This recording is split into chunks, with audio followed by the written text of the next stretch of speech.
어느새 40을 넘기고 50을 넘기고 70을 향해 가고 있습니다. 우린 종종 이렇게 말하죠. 이제 시작하기엔 너무 늦었어. 하지만 정말 그럴까요? 인생은 몇 번이고 다시 시작할 수 있는 기회입니다. 다만 그 용기를 내는 건 언제나 우리 자신이죠. 오늘은 그 용기를 먼저 냈던 사람들의 이야기를 전해드립니다. 삶의 끝자락이라고 느껴졌던 순간 누군가는 그곳에서 새로운 봄을 피워냈습니다. 지금 이 영상을 보는 당신에게도 그런 봄이 오기를 바랍니다.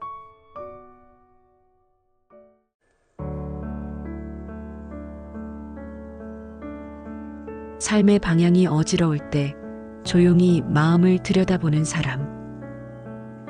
고도원 박사도 처음부터 그런 사람은 아니었습니다. 그는 청와대에서 연설비서관으로 일했습니다. 국가를 대표해 글을 쓰고 말의 무게를 책임지는 자리에 있었죠. 48세에 그는 청와대를 떠났습니다. 많은 사람이 이제는 쉴 때라고 말했습니다.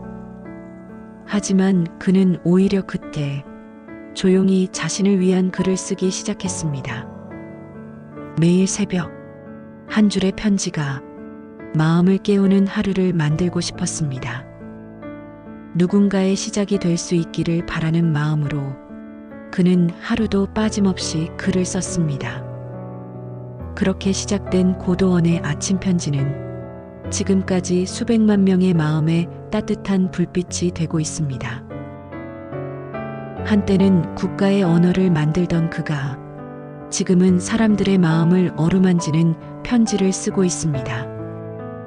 그는 말합니다. 나이가 들수록 사람은 더 깊어질 수 있다. 그리고 그의 삶은 조용히 말해줍니다. 다시 시작하는데 나이는 문제가 되지 않는다고 말입니다.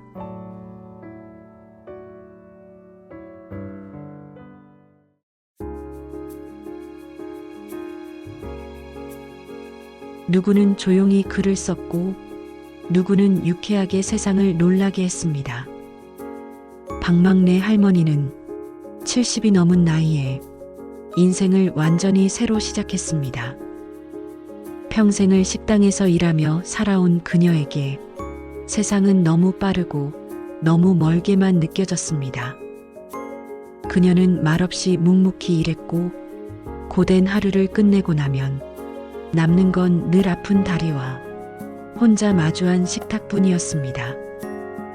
하루하루가 버티는 날들의 연속이었고 어느 날은 이렇게 생각했습니다. 이대로 죽을 순 없다. 그 말은 절망이 아니라 오히려 다시 살아보겠다는 작은 외침이었습니다. 그리고 그 외침은 가장 가까이에 있던 손녀의 마음을 움직였습니다. 손녀는 카메라를 들고 찾아왔습니다. 그리고 두 사람은 유튜브를 시작했습니다. 요리하고 여행하고 이야기하고 웃으며 그렇게 박막내 할머니는 어느새 전 세계 사람들에게 사랑받는 스타가 되었습니다. 처음에는 말도 더듬고 카메라 앞에서 어색하게 웃기만 하던 할머니였지만 영상 속 자신의 모습을 보며 점점 더 진짜 자기 자신으로 돌아왔습니다.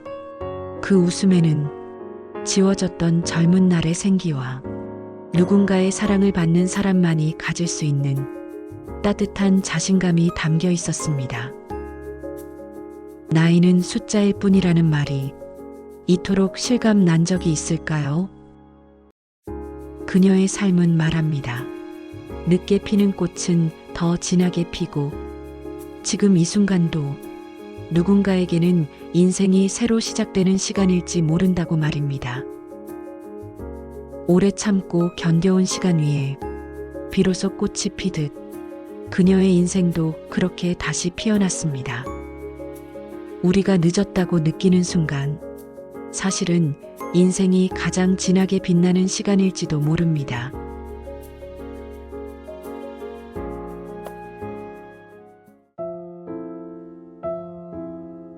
세상은 넓고 인생의 전환점은 어디에서든 언제든 찾아올 수 있습니다. 줄리아 차일드. 그녀는 50을 넘긴 나이에 요리를 처음 시작했습니다.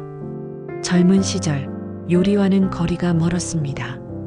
오랫동안 특별한 재능 없이 살아가고 있다고 느꼈고 자신이 정말 좋아하는 것이 무엇인지조차 알지 못했습니다.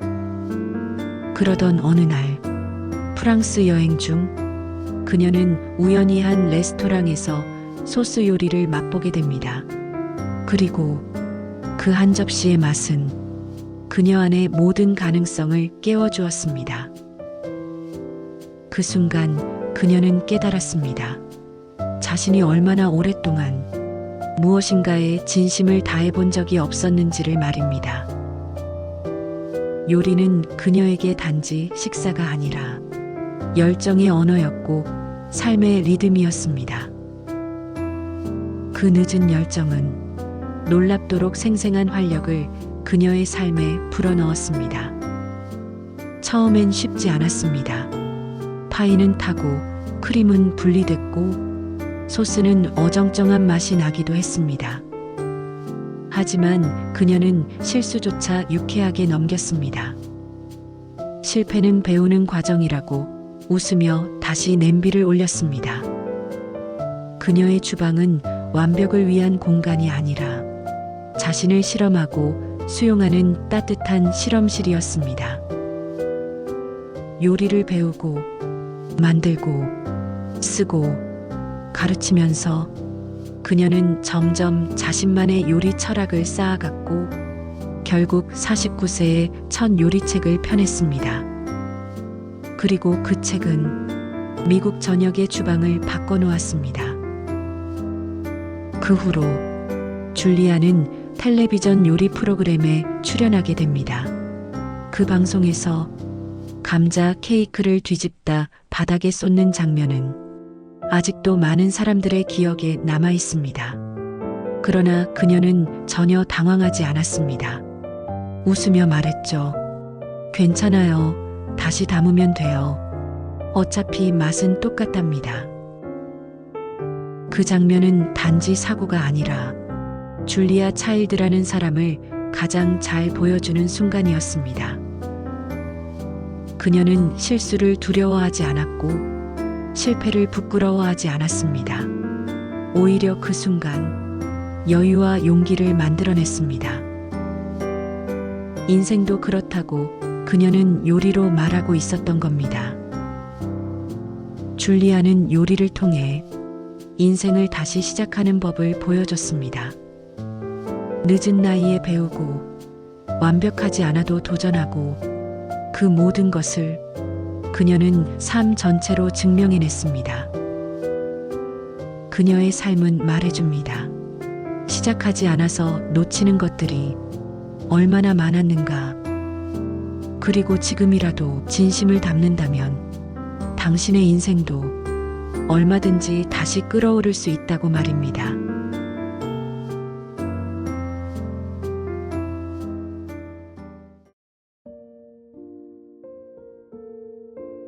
삶이 고요해질수록 우리는 자신에게 더 진실해집니다.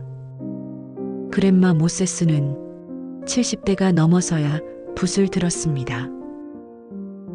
오랫동안 농장에서 일하며 5아이를 키우고 매일같이 가족을 위해 손바느질을 했던 평범한 여성이었어요.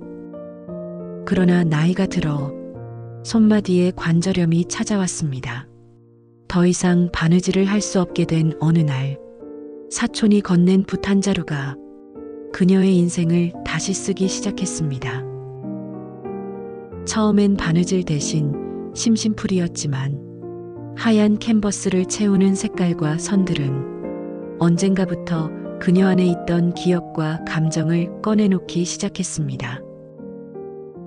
그녀는 오래도록 바라봤던 들판을 계절마다 다른 빛으로 그렸으며 눈 내린 마당 풍경을 그리기 위해 그림을 들고 밖으로 나가 즉석에서 그려냈던 적도 있다고 합니다. 그림을 그리기 시작한 건 70대였지만 그림 속 풍경은 그녀의 오랜 삶이 담긴 이야기였습니다. 투박하지만 따뜻하고 정교하진 않지만 누구보다 진심이 담긴 풍경이었죠. 그림을 그리는 시간 동안 그녀는 다시 젊어졌고 삶은 더 이상 반복이 아닌 발견이 되었습니다. 그녀의 그림이 전시되기 시작했을 때 사람들은 놀랐습니다. 이게 정말 70대 작품인가요? 그 물음이 반복될수록 그녀의 이름은 더 많은 이들의 마음속에 남게 되었습니다. 80대에 미국 전역에서 개인전을 열었고 90세가 넘어서도 붓을 놓지 않았습니다. 1949년 그녀는 타임즈지 표지 인물로 선정되며 미국 시골의 영혼을 그리는 화가로 알려지게 됩니다. 그림을 시작하기엔 너무 늦은 나이라고 생각하셨나요?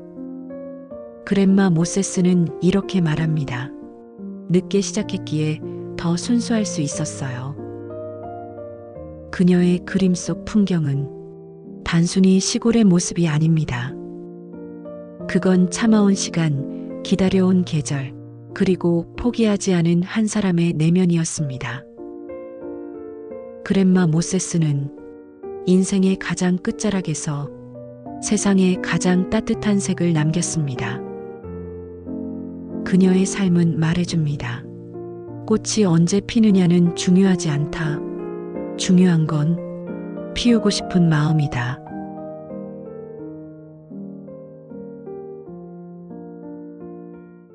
지금까지 우리는 각기 다른 네 사람의 이야기를 따라왔습니다.